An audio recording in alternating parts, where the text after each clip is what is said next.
প্রথমে বলবো যে আপনি যে কথাটা বলেছেন যে ওয়ারেন্ট আসলে আসতে দেরি হয়েছে, মামলা শুনানি শুরু হয়ে গিয়েছিল, আদালত ওয়ারেন্ট ইস্যু করছে।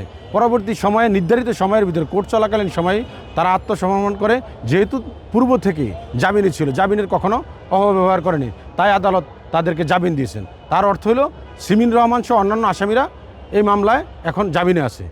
আর মূল বক্তব্যটা এর পিছনে গেলে আমি আপনাদেরকে একটু বলতে হয়, আজকে কিন্তু একটি মামলা না, দুটি মামলা ছিল।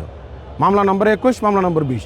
মূল মামলা যেটা, যেই এই বিরোধের উৎপত্তি, ডিড অফ সেটেলমেন্ট, মানে যে লতিফুর রহমান সাহেব জীবিত থাকাকালীন অবস্থায় তার সকল সম্পত্তি ডিড অফ সেটেলমেন্টের মাধ্যমে তার সন্তানদের মাঝে বন্টন করে গিয়েছেন।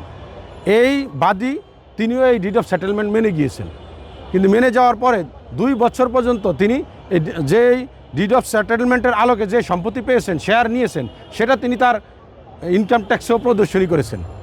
2 বছর পরে আপনারা জানেন যে সিমিন রহমানের আজকে লতিফুর রহমানের বিশেষ কিছু স্বনামধন্য প্রতিষ্ঠান রয়েছে, ডেইলি স্টার, প্রথম আলো, এসকেপ সহ, যারা ব্যবসায়ী যে পেশিবাদী শত্রু, তারা এই বাদীকে হাত করে এই ব্যবসা ধ্বংসের জন্য পায়তারা করে। এর পরবর্তীতে এই মামলাগুলোর উৎপত্তি হয়। কিন্তু যে ডিড অফ সেটেলমেন্ট নিয়ে মামলা উৎপত্তি, সেটা পরবর্তীতে তারা অস্বীকার করার পরে এটা কোর্ট থেকে সিআইডিতে পাঠায়। সিআইডিতে পাঠানোর পরে বাদীর সিগনেচার, বাদীর বাবার সিগনেচার, লতিফুর রহমানের, মানে যে দিছে যে নিছে, এবং ভাইয়ের সিগনেচার এবং বাদীর সন্তানের সিগনেচার, সবার সিগনেচার মিলে যায়।